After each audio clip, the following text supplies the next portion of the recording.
Yep. October 5th, 2021. Halfcast 151, episode 151. Let's go. Happy Tuesday, guys. How is everybody? Of course, I have a few things to share with you.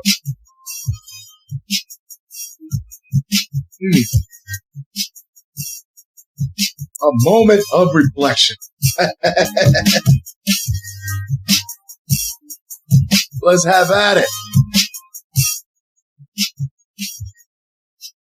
So the Whistleblower came out yesterday on 60 Minutes, and her name is Frances Hogan, and made here are the top 5 allegations. I found this on Twitter because the article is like I'm gonna share this article at the it's gonna be in my description, but this is a little bit easier to digest.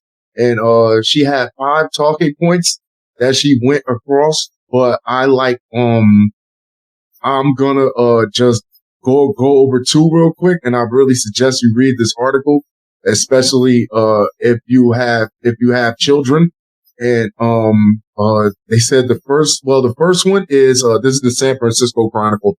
The first one is misleading the public. And said, according to 60 Minutes, Hogan's complaints say the internal documents show that Facebook knows its platform amplifies hate, violence, and political unrest, but that it conceals that from its users. And I can actually see that happening because you just got a group of people who they just want to be right. It doesn't matter. You can't disagree with anybody, or if you agree with the wrong group, that means that you're on their side. And but that wasn't the one. That one stood out to me. There's 5 altogether. But this one, the one that really got me is harm to teens. And the documents also revealed that Facebook knew that Instagram, which it also owns, is harmful to teen girls. And this comes out. This is what shocks me, is that she actually did a great job. This came out before they were about to launch an app, or in addition to Instagram, where there's like a room for teenagers or something like this. And you got these, there's they showed that it's harmful to teen girls. And if you don't even have to look for it to see that you see World Star, where these girls are showing up to other girls' houses and dragging them out of their homes and beating on them for things that they said over social media. Once again, like it's just one big schoolyard, and you're gonna develop an app to put all these kids in a tank together, where all it is just a bunch of instigators and bullies. And no way. I'm glad this lady came out with what she did before she did it. And for some reason, I'm not surprised that before this launches, all of a sudden, Facebook, Instagram, and WhatsApp crashes for a few hours before. I'm not surprised. I would not be surprised if all of that is in some way related, because this lady came out with this. And, she really did. Yeah, she really made people, sowing seeds of discord. I knew Facebook and Instagram and already was doing that, just because, look, I just had an article where where the guy had a bag of meth with a syringe in the background selling things on Facebook Marketplace. Like, kids don't come across that. Like, it's just so many things that it was good, and then it got bad, and then it got good, and then I don't know. Either way, I had to get that one out first. I got some stories for you guys. A few things I found interesting. Just to piggyback on this with Facebook's massive outage cost the company an estimated $60 million in revenue, because God forbid you have to go in the next room and ask how your kids are doing with school.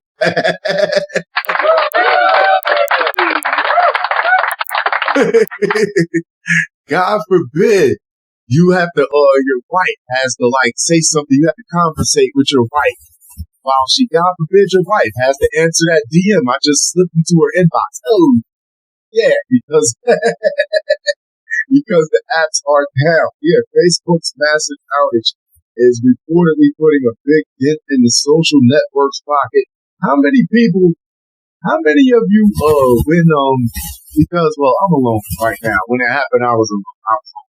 But I would love to know how many fans just slid out the old Monopoly board from under the bed or from off the counter and decided to just play around or something, or Scrabble or something like that for a few hours, or just decide to like, okay, let's all pick a movie to watch and we'll do something as a family for once until, and just for that whole time nobody's on the phone. We just have.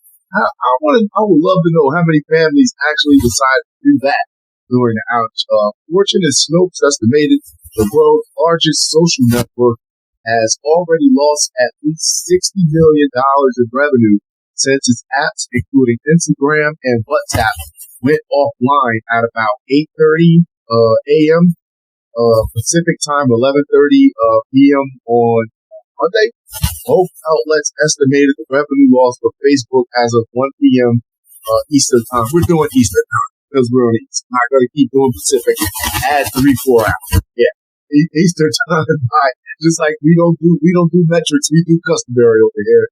When in Rome, by using numbers, the company provided for the release in second quarter earnings.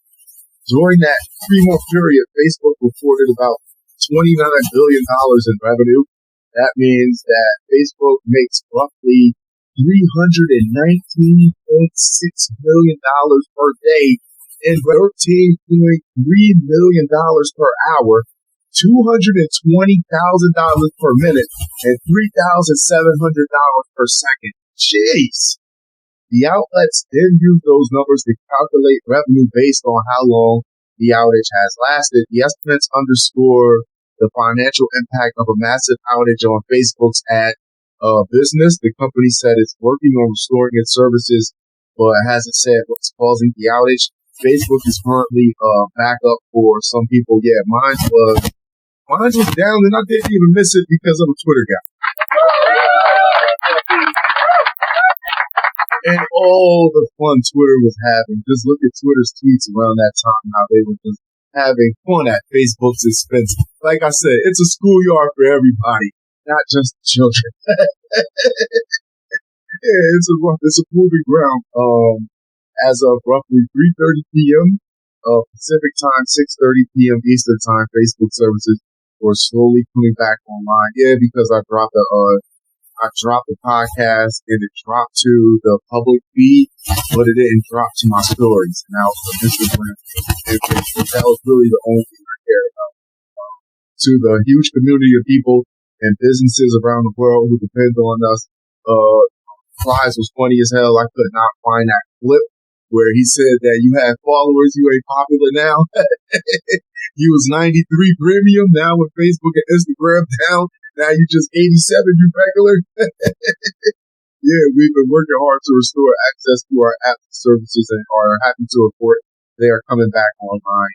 Slide of Facebook shares weighed on CEO Mark Zuckerberg's net worth, which dropped to $121.6 billion. Wow, what a hit.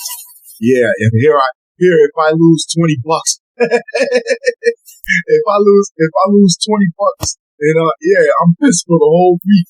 He now ranks below Microsoft co-founder Bill Gates and is the 5th wealthiest person in the world, according to Bloomberg. Yeah, wow. You gotta pick it up. Oh, step it up, Mr. Zuckerberg. You're in 5th behind everybody in the world, right? Next up.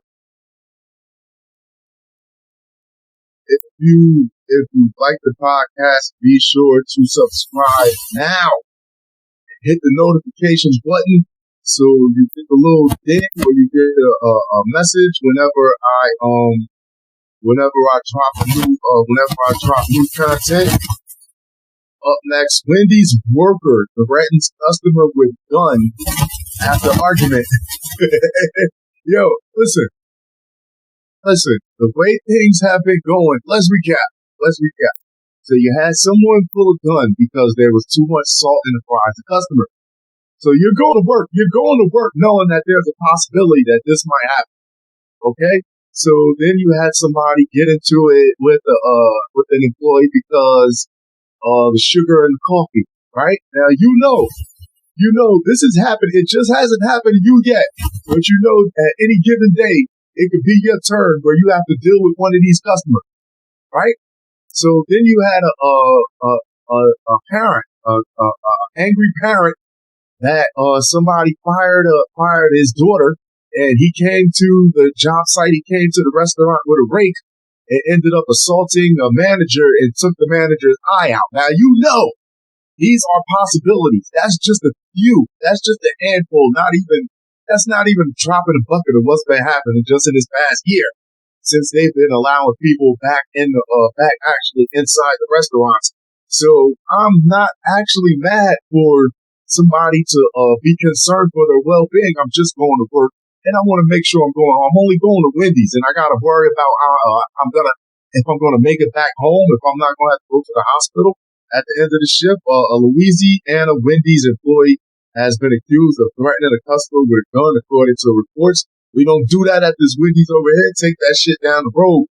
Keith Johnson Jr., 21, is alleged to have threatened a customer with a gun during a shift at a Wendy's fast food restaurant on the main Louisiana State University campus on Saturday night. In a statement sent by the East Baton Rouge Sheriff's Office to Newsweek, 3 people notified officers at about 11 p.m. that an employee had threatened them with a firearm.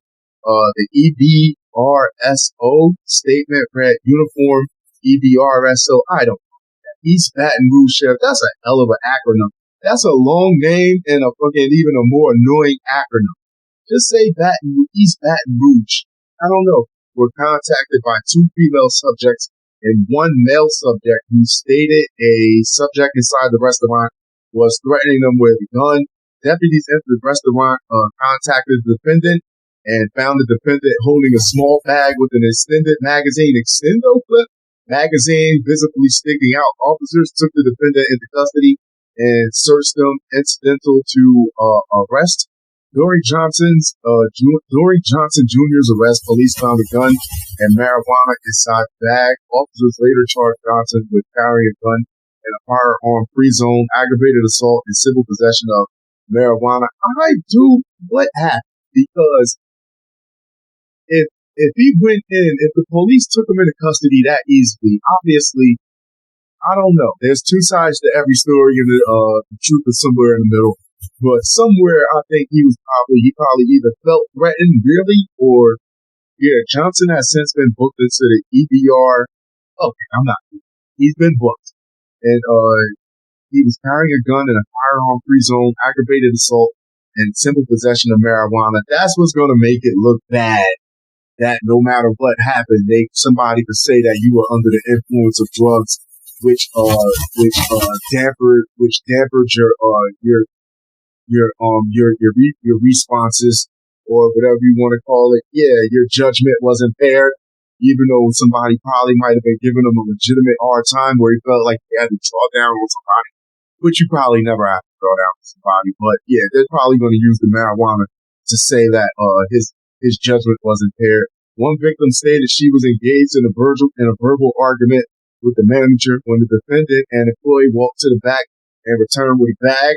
Campus police were also notified about the alleged incident on its grounds. There have been numerous cases where both customers and coworkers have pulled firearms out while inside fast food restaurants.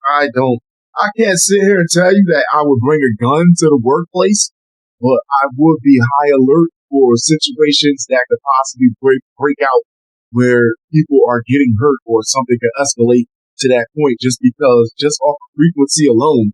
It's just been happening far too much. And sometimes it might be the coworkers, but in most cases, I see it's the employees just think that these people behind the counter they think they could just treat them like whipping boys and whipping girls. Like, yeah, no, everybody doesn't go for that. That's just my opinion. Next up. Move to Mexico.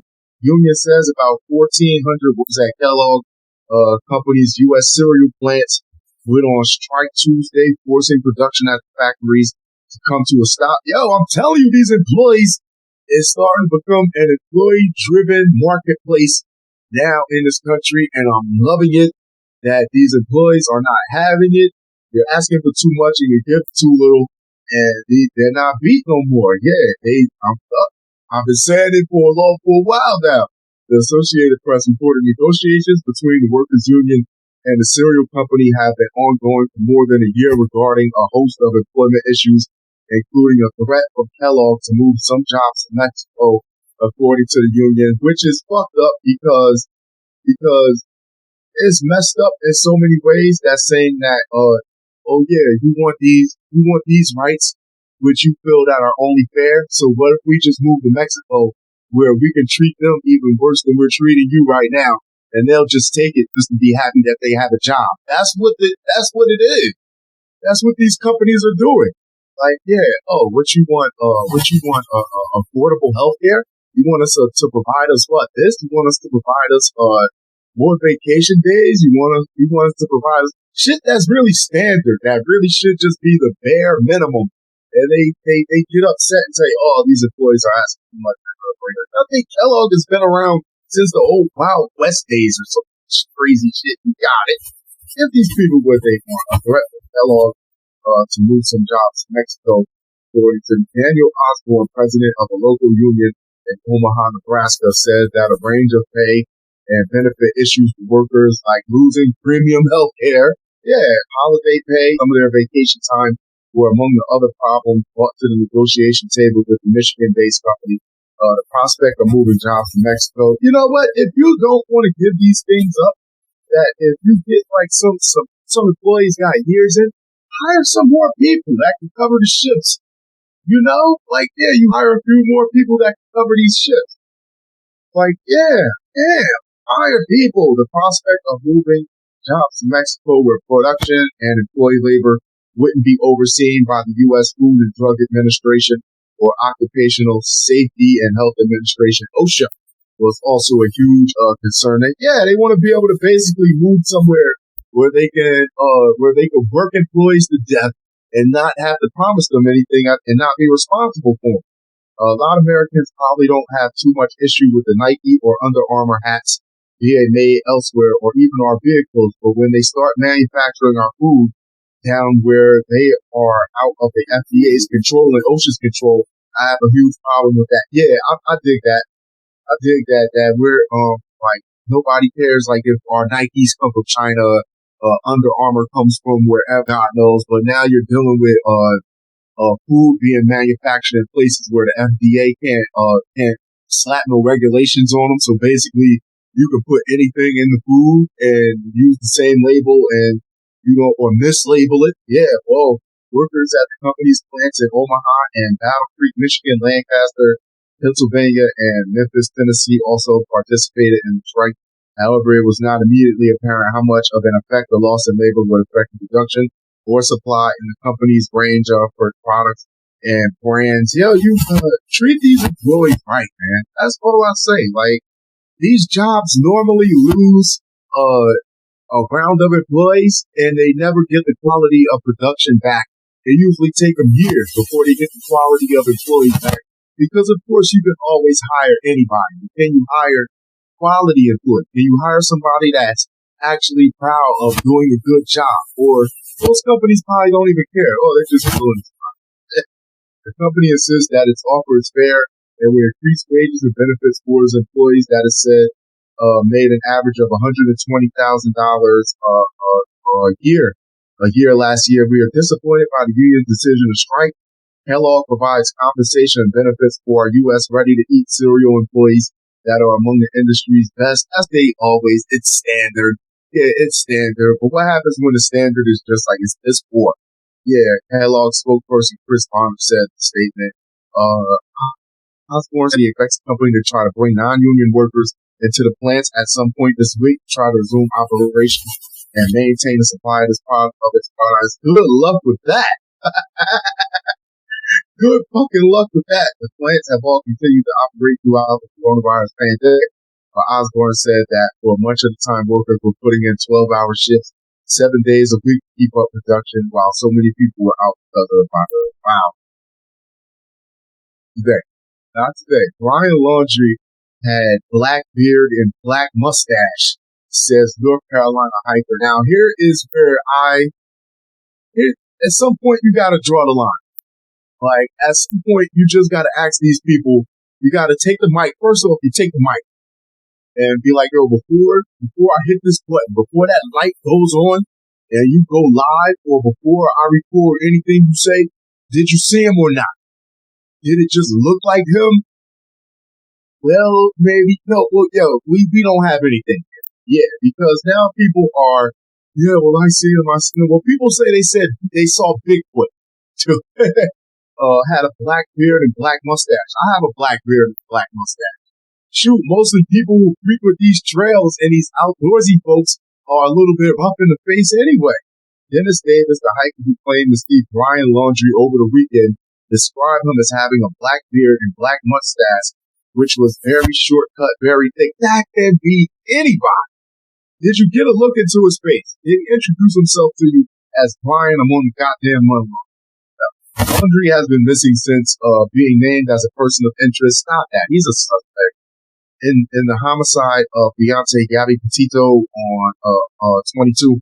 On Monday, the Haywood County Sheriff's Office in North Carolina released a 911 call from Davis, who claimed to have spoken with Laundrie, 23, along the border of Tennessee. And you just let him go? I mean, you're not really supposed to attack him, but you could have did a little bit more. Davis said the man asked him how to get to California and was talking wild. I don't believe this for not 1 second. Like, no. In an interview with News National Now published on Monday, Davis, who was an engineer by trade, and they bring up his work that what he does for a living in it. They normally do this because they would hate to say that he was just camping out. He was a hippie eating mushrooms and said he saw Davis, but it was really Bigfoot. They want to like try to like hype up his credibility. So we'll go by he's an engineer, which still could mean that he's a goddamn fool. But okay. We'll use it as a little bit of currency for now. After he spoke with them briefly, Davis said, I drove about 15 minutes down the road because the guy was just acting weird. I didn't want to be in that area any longer. And when I opened up that first picture I saw was a portrait view of Laundrie, and the thing that stood out was the black mustache and beard, and it's really tight, really thick. And when I saw that first portrait view of him, I knew absolutely it was him. As it's saying as as in these movies when the guy and the girl is on the run and they stop by the convenience store and they get 7-Elevens and they get Slim Jims or whatever, or donuts or whatever, and they pay for it. And as soon as they walk out the door, the cashier looks at the TV and the guy that's on the run is on the TV screen. It's one of them fucking type of bullshit stories. I would not put anything into this at all. I wouldn't ignore it, but I wouldn't put it at the forefront of needs either. After I called the FBI, I was looking again and I saw a profile view of him. And of course, as he was sitting in his truck, so most of the time I saw the profile view of him, my heart was beating in my chest because that was the guy I was talking to for 15 minutes. I'm so confident it's not funny. I'm just 100% confident of him, which in most cases 100% means that he was really not confident. It was it was just a grizzly man on the road that he met alone, and it scared the shit out of him. This shit off my face. Holy smoke! That was worse than dog. That was worse than dog when he said that he found a campsite and said that Brian Laundrie could have possibly been camping. It's a campsite. First of all, a bear could have nestled there or whatever. Like anybody. Like, it's a campground, so obviously you're gonna find a damn campsite where somebody camped before. What would actually link that to fucking Brian Laundrie? I can't stand it. I can't stand it. Yo, how we doing on time here? This is my last story, and yeah, come on, man. Like, oh yeah, I knew, yeah, I'm 100. It was him. I'm sure it was him. I'm 100% sure it was him. It was definitely him. Um, I'm somewhat confident. Yeah. And then, like, come on, man. A woman said her jean shorts gave her a wedgie so tight that she ended up in the ICU with black sepsis. Ladies, next time your man asks you, this is what we call coochie cutters, and it's funny as hell because a picture of peach cut in half right under the right under the article gives a whole new meaning to the term coochie cutters because that could not have been comfortable for you trying to be cute out here. No, and you're supposed to just like we supposed to you can have things that's form fitting. Like we all wear things that's form fitting. But for you to wear something that's so tight that it actually digs into your skin and causes an infection, no.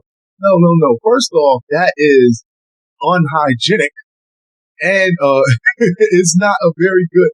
And if you feel like you really got to squeeze into it to get a desired look, then it's not working for you. Sam, a 25-year-old from North Carolina, told BuzzFeed she got a life-threatening infection after wearing jean shorts. The shorts chafed her skin so badly. How long was she wearing these shorts? Why aren't we asking these questions? Like, yeah, chafed her shorts. There's just so much wrong with that, Sam. I'm going to need a little bit more to go. She developed both cellulitis and sepsis. Doctors considered removing the infected portion of her bottom, but luckily Sam recovered using antibiotics. Wow! A North Carolina-based 25-year-old said she was rushed to the hospital after a jean shorts wedgie caused her to develop cellulitis and sepsis, a life-threatening infection. Oh, Sam told BuzzFeed she felt uncomfortable in the shorts she wore on a date, but decided to ignore it. This is where ladies, you subject yourself to unnecessary punishment. Yeah. But decided to ignore it. I wouldn't, the minute I try on something, and this is what I do. First off, I buy clothes that fit me. Second of all, if by some weird case I buy something and I feel uncomfortable in it, the first thing that goes to my head is, oh, I gotta wear this for the rest of the day. Oh, well, no, I'm not wearing this then. So before I even leave my house, it's off of me and I'm into something more comfortable. Yeah, I felt very sore and then started feeling ill, just not 100%. That night, I noticed that I had a large bump where the chafing had occurred, and as time went on, it started becoming more and more painful. The pain was isolated to one spot, and it felt like a throbbing, stabbing pain. 2 days later, Sam said she was sent to the emergency room after getting the area checked out by her doctor. The doctor was like, oh, you need this taken care of right now. Damn, how long did you wait on this? Sam said she developed cellulitis, a bacterial skin infection that causes swelling, pain, and can become deadly if left untreated. You must have slept in these shorts, sweetheart. Yeah. The cellulitis had progressed to the point of septic shock, which occurs after the body has an extreme reaction to infection and can lead to permanent tissue damage and organ failure. I was shivering, very breathless, but not walking, had extreme body aches. Sam said they admitted me to the ICU, and that's when I realized this was a bit more serious than I had anticipated. Yeah, so how many times have you wore this? Couldn't have been the first time if you felt comfortable that you just went on through it like, oh, it's just a little bit of discomfort from the shorts. And so that means you wear these regularly, that this could have been something that was building up until it just like, yeah, this could be the end result of something that's been building up for a while now. Sam said doctors considered removing the infected portion of her bottom during a debridement surgery, but decided to wait a few days to see if she could fight off the infection without the procedure. Luckily, Sam was able to recover after 4 days with the help of antibiotics. Sam shared her story on TikTok. Of course, you did, because when you're about to lose 25% of your ass cheek, the first thing you do is tell everybody, right? It's not funny. Like, I get where she's coming from. But well, actually, I don't.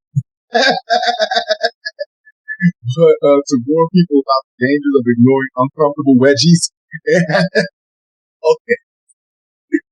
This is why Facebook is still no good for children, because adults can't even handle it, like me. So let's be adults. But to warn people about the dangers of ignoring. You wouldn't think about like a yeast infection or from not being able to like not getting no air, no circulation down there. Like you're just squeezing yourself. And I know it's uncomfortable. Sam told BuzzFeed, many commentators said this has also happened to them. Ew. And think about those women that think about those women that we see in the summertime or just or in places and they're dressed like this and that they might low key be going through the same thing. They just don't want to say it. Yeah, that not so fresh feeling. Despite the embarrassing end to their date, Sam said she and her boyfriend are still together 3 years after the chafing incident. He's a better man than me. Yeah, that being said, I want to wrap fun show. That being said, I want to wrap this up. I will talk to you guys very, very soon. Don't forget to hit the notifications, watch my next videos, subscribe, and I'll holla at y'all. Adios.